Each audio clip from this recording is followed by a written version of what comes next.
Hola amigo, encontré ese libro hace tiempo, Mensajes para el Púlpito de Domingo Fernández. Y me gusta siempre hablar de Domingo Fernández, pastor. Sirvió mucho tiempo. Bueno, en otro video voy a hablar sobre su, como decimos, biografía. Pero lo que me gusta de eso esa es una colección de 25 mensajes o conferencias, si lo quieres decir de esa manera, donde él habló y lo transmitieron en el radio. Y es de Templo Bautista de Zulueta y Dragones en La Habana, y dice, y transmitidas por control remoto a través de la emisora Cadena Sur de Cuba, La Hora Bautista.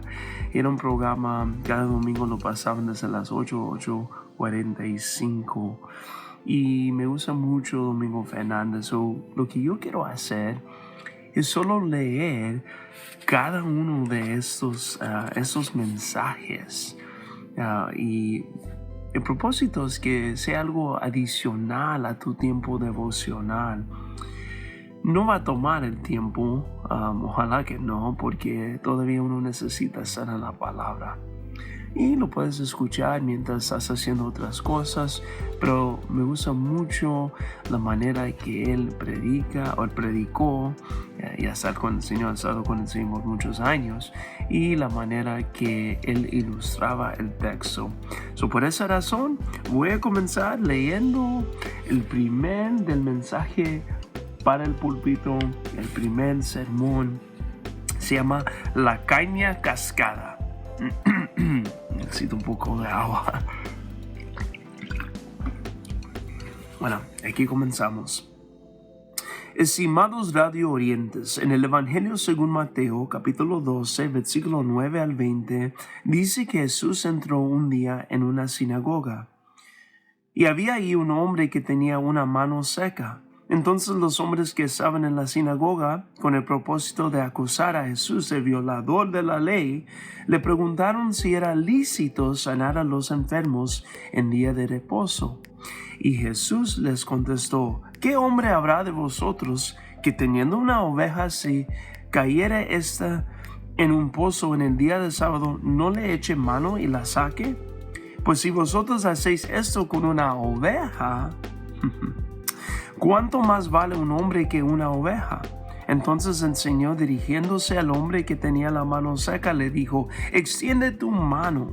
Y él la extendió, y le fue restituida sana como la otra. Y al salir los fariseos consultaron entre sí contra Jesús para matarle. Mas él, entendiéndolo, se retiró de allí. Y le siguieron muchos y los sanó a todos, encargándoles rigurosamente que no les descubriesen, para que se cumpliese lo que fue dicho por el profeta que dijo, he aquí mi siervo, al cual he escogido, mi amado, en el cual se agrada mi alma. Pondré mi espíritu sobre él, y a los gentiles anunciará juicio. No contenderá, ni voceará, ni nadie oirá en las calles su voz. La caña cascada no quebrará, y el pábilo que humea no se apagará hasta que saque a victoria el juicio. Bueno, eso fue parte del texto, ¿no? Mira lo que dice el pastor Domingo. Del pasaje citado tomamos por texto las palabras del versículo 20, que dice, la caña cascada no quebrará, y el pábilo que humea no apagará hasta que saque a victoria el juicio. ¿Qué interpretación debemos dar a las palabras de nuestro texto? Desde que leímos por primera vez el Evangelio de Mateo, tomamos la expresión la caña cascada como un símbolo de la aparente fragilidad de Cristo, pero últimamente, al hacer un detenido análisis del pasaje citado, descubrimos que quizás tengan otro significado las palabras la caña cascada. Dice el diccionario bíblico que la caña cascada es un emblema del alma abatida y dispuesta a sumergirse en la desesperación bajo un sentimiento de culpabilidad y de perdición. El Señor, con una misericordia, sostendrá y fortalecerá semejante alma. Eso vino de Riley. Se pregunta, ¿Qué quieren decir la caña cascada y el pábilo que humea? Esas expresiones son sin duda figuradas. La explicación más sencilla en nuestro concepto, sigue diciendo Ryle, es que el Espíritu Santo descubrió por boca del profeta Isaías a aquellos cuya gracia es débil, cuyo arrepentimiento es vacilante y cuya fe es pequeña. Con tales personas nuestro Señor Jesucristo será muy tierno y compasivo. Por frágil que sea la caña cascada, no será quebrada. Por pequeña que sea la chispa en el pábilo que humea, no será apagada. Si la interpretación de Ryle y el diccionario bíblico es correcta, entonces la caña cascada simboliza la fragilidad del hombre y la mansedumbre de Cristo para soportarlo. Sin negar que la interpretación que dejamos expuesta sea correcta, nosotros vamos a tomar las palabras del versículo que nos sirve de texto en otro sentido. En primer lugar, compararemos a Jesucristo con una caña cascada, a la que los hombres tratan de quebrar sin lograr su intento. Y en segundo lugar, compararemos la iglesia del Señor, el conjunto de los verdaderos hijos de Dios, a un pábilo que humea, a los que los hombres tratan de apagar, fracasando en su intento. La caña cascada no quebrará. La expresión caña cascada es simbólica, significa fragilidad.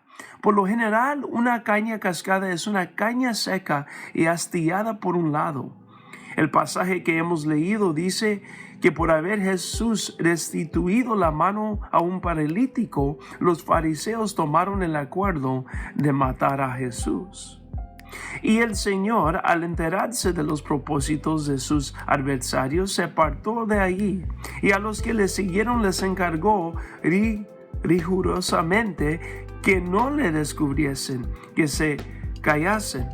¿Qué pensarían los discípulos al ver que aquel a quien ellos seguían como el futuro rey de Israel huía, como si tuviese miedo de la presencia de los que procuraban quitarle la vida? Tal actitud no significaba temor, flaqueza y debilidad. Jesús no se iba de la presencia de sus adversarios por temor, sino por prudencia. El profeta Isaías, refiriéndose al Mesías, había dicho: no contenderá, ni voceará, ni nadie oirá en las calles su voz. La caña cascada no quebrará, y el pábilo que humea no apagará hasta que saquee a victoria el juicio. El apóstol Mateo vio en la actitud de Cristo, apartándose de sus adversarios y tratando de pasar inadvertido el cumplimiento de las citadas palabras de Isaías. Mateo presenta la aparente flaqueza y debilidad mostrada por Jesús ante sus enemigos como una evidencia de que Él es el Mesías anunciado por los profetas.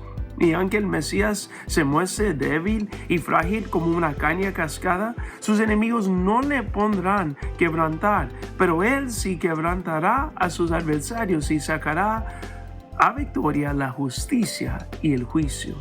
El ángel Gabriel anunció el nacimiento de Cristo diciendo que sería grande y que le daría el Señor Dios el trono de David su padre. Los magos vinieron del oriente preguntando por el rey de los judíos que había nacido, y Pilato le crucificó bajo la acusación de que él era el rey de los judíos. Sin embargo, por su actitud ante sus adversarios, Jesús se podría comparar a una caña cascada. Desde el punto de vista humano no era fuerte por su nacimiento, hijo de una piadosa pero sencilla mujer de la tribu de Judá.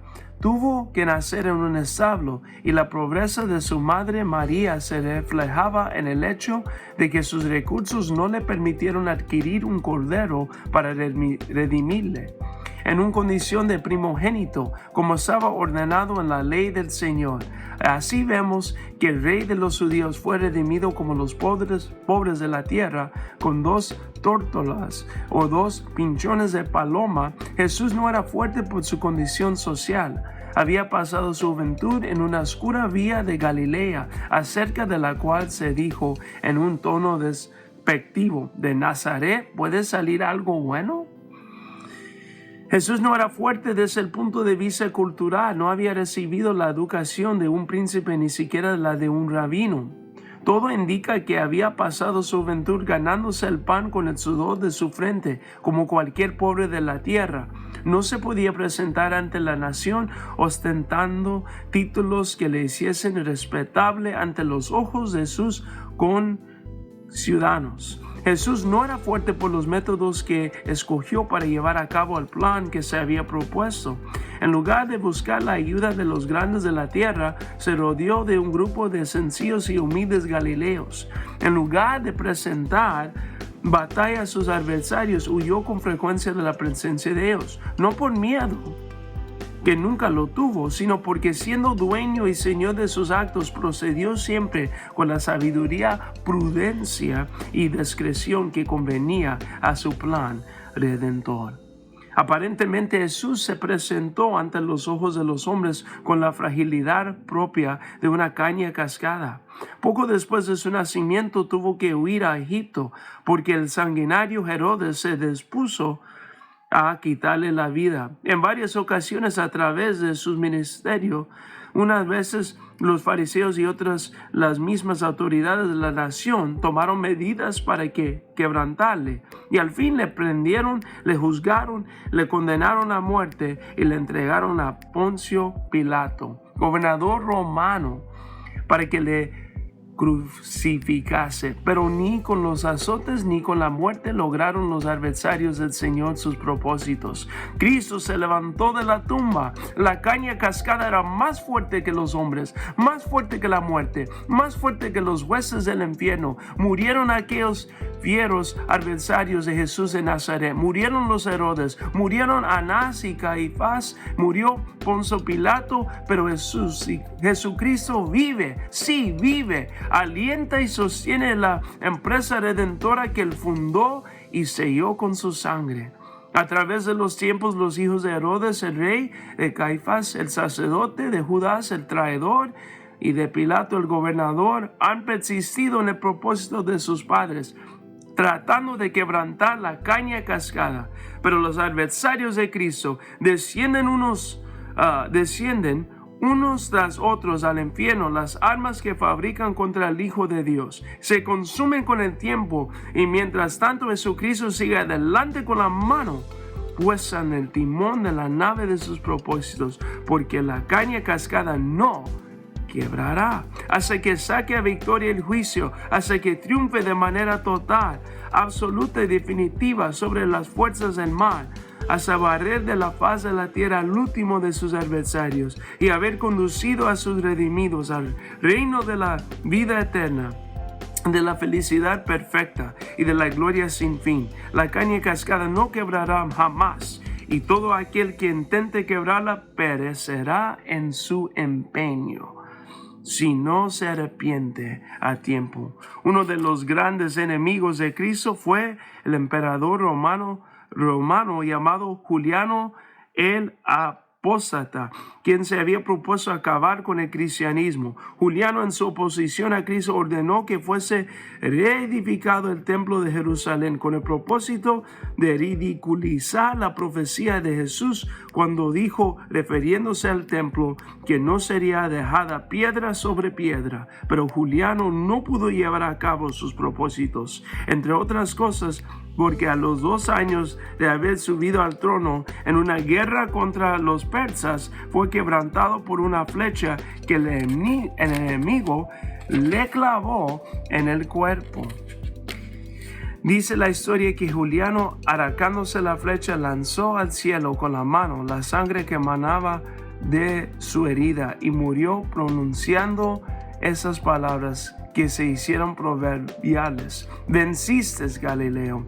La caña cascada no quebrará, y todo aquel que intente quebrarla al fin, en la hora de su dolor y desesperación, tendrá que exclamar como Juliano: venciste al fin, Galileo.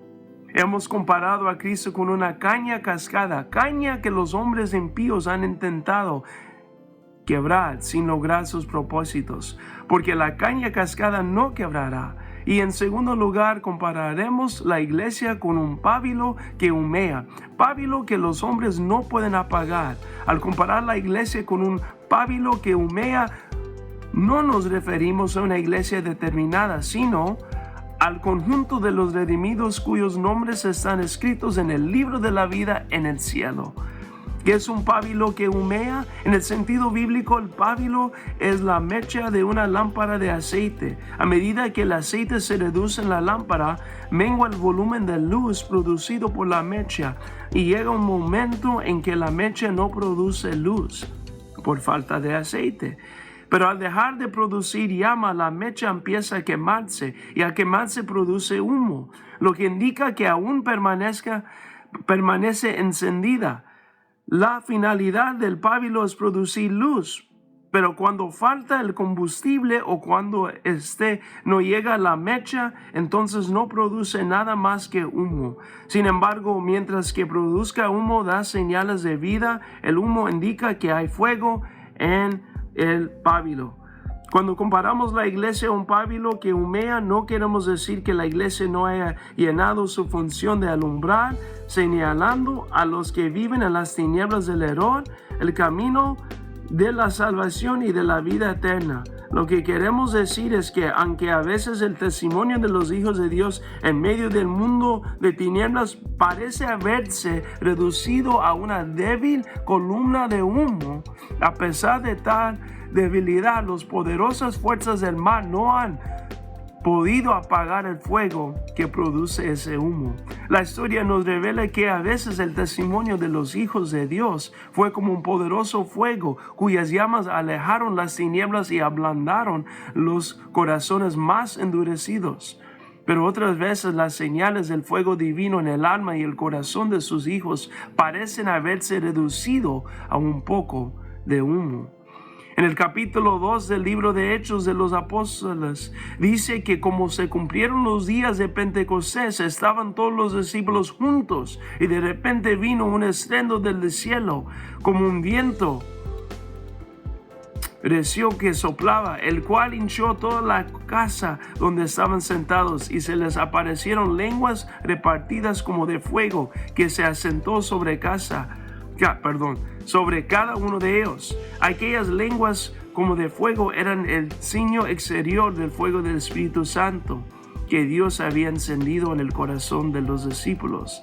Inflamado por aquel fuego, el apóstol Pedro predicó un sermón y 3,000 personas aceptaron a Cristo como Salvador. Poco después, Pedro volvió a predicar a una enorme multitud y se convirtieron 5,000 hombres. La luz de la verdad resplandecía de tal manera que el número de los discípulos se multiplicaban mucho y hasta los mismos sacerdotes en gran número se convertían en el evangelio de Cristo. Pero aquella luz molestó tanto al rey de las tinieblas y a sus hijos que los enemigos del evangelio, rechinando los dientes por la ira que les dominaba, arremetieron contra el cristiano Esteban y después de darle muerte, desencadenaron una persecución contra la iglesia de Jerusalén. Y todos los cristianos, salvo a los apóstoles, fueron esparcidos por las tierras de Judea, Samaria, Fenicia, Antioquía de Siria y Chipre. El rey de las tinieblas movilizó a su gente para que apagasen la luz que irradiaba la lámpara del testimonio de la iglesia del Señor en Jerusalén. Pero aquella persecución dio por resultado que la luz alumbraba en Jerusalén, que extendió por toda Judea, Samaria, Fenicia, Siria y Chipre. En aquel tiempo podía decirse de cada cristiano lo que se dijo de Juan el Bautista, que era una antorcha que ardía y alumbraba. El resplandor de la lámpara cristiana llegó a ser tan manifiesto que por espacio de cerca de 300 años los emperadores de Roma han desencadenado 10 grandes persecuciones contra los cristianos con el fin de apagar la luz de la verdad que brillaba en todos los confines de su dilatado imperio.